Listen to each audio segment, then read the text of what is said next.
Hey everyone! Welcome to Breathing Day.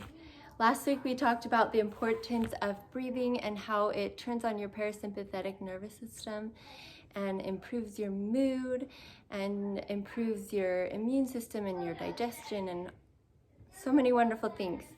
It is really, really powerful and really important that you breathe the right way every day. So hopefully everybody's been conscientious about breathing deep into their lungs. I mean, don't breathe crazy like and make yourself pass out, but just make sure the air gets down there with every breath. So today's challenge is to consider and maybe think about establishing a regular breathing practice. So what I mean by this is you establish a time when you, and daily even if you like, when you focus on your breathing and you take deeper breaths than you normally would. Okay? So deep breathing is really, really powerful. It's a natural painkiller. It increases blood flow and energy level. It reduces inflammation and detoxifies the body. There's just so many great things that deep breathing does. So it's really, really powerful if you establish a regular breathing practice. And I say practice because, I mean, we're all practicing our breath every day, right? So there's 3 easy ways that I like to implement breathing practice into my life. Sorry about the noise in the background. I told them to go play in the playroom and they're just going crazy. Okay, so 3 easy ways you can establish a regular breathing practice. 1, just take 10 deep breaths right after you get in bed and right before you fall asleep. So what this will look like is, right, you breathe into your diaphragm again. You don't need to put your hands on your chest, but just breathe in. And these are different breaths, so pay attention. So you breathe in for 4, hold for 4, and then let it out for 8. So the goal really is to inhale, and then as you exhale, to take 2 times longer doing it than you inhale.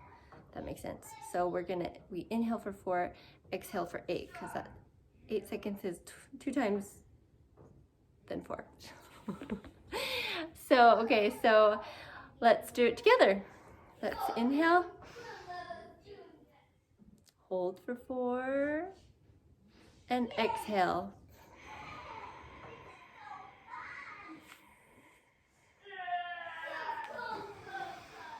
That really stimulates the parasympathetic nervous system, and I'm not kidding, you will be out before 10 breaths. But so that's just one easy way to have one simple breathing practice that you can do every single day, and it helps you sleep. So benefits all around.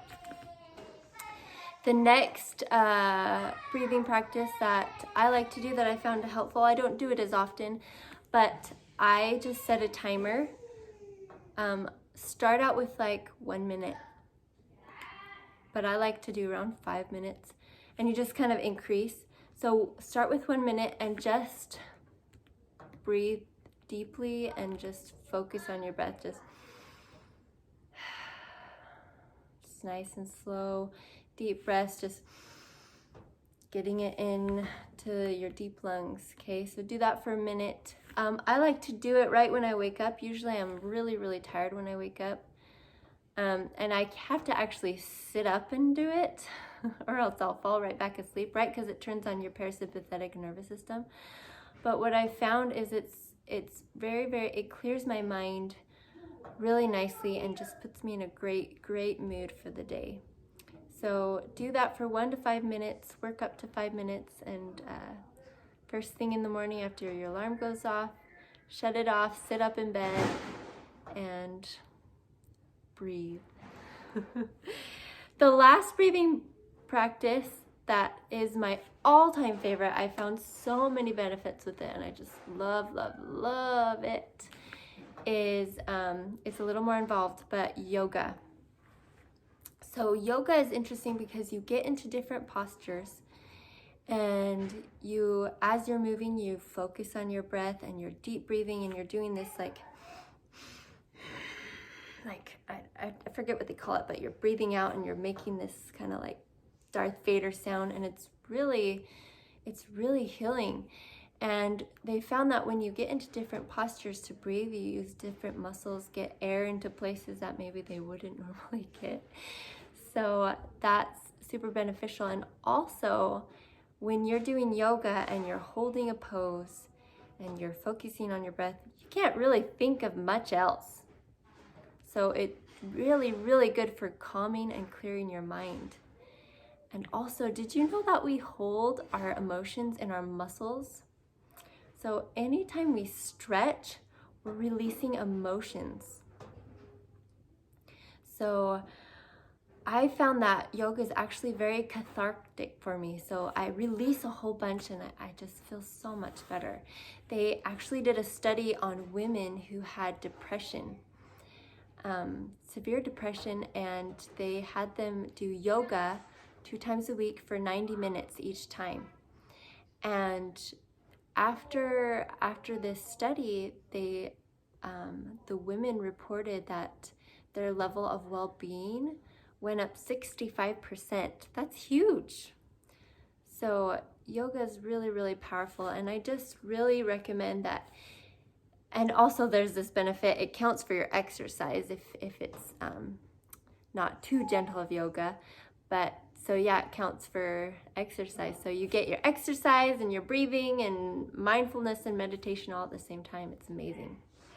So I recommend doing it 1 to 2 times per week, if not 3. I love it so much and I've found so many benefits. But when I do yoga, at least, I have to do it for more than 30 minutes because it takes me 30 minutes to kind of get in the zone, to turn off my stress response, my sympathetic nervous system. And then after 30 minutes, for me, that's when the healing occurs.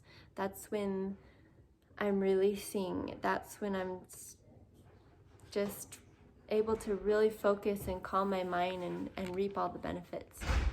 So yeah, today's challenge is establish a regular breathing practice, and those are 3 of the best ways that I know to do that. So hopefully you can do that and see some huge benefits. So yeah, love you guys, and I'll see you next time.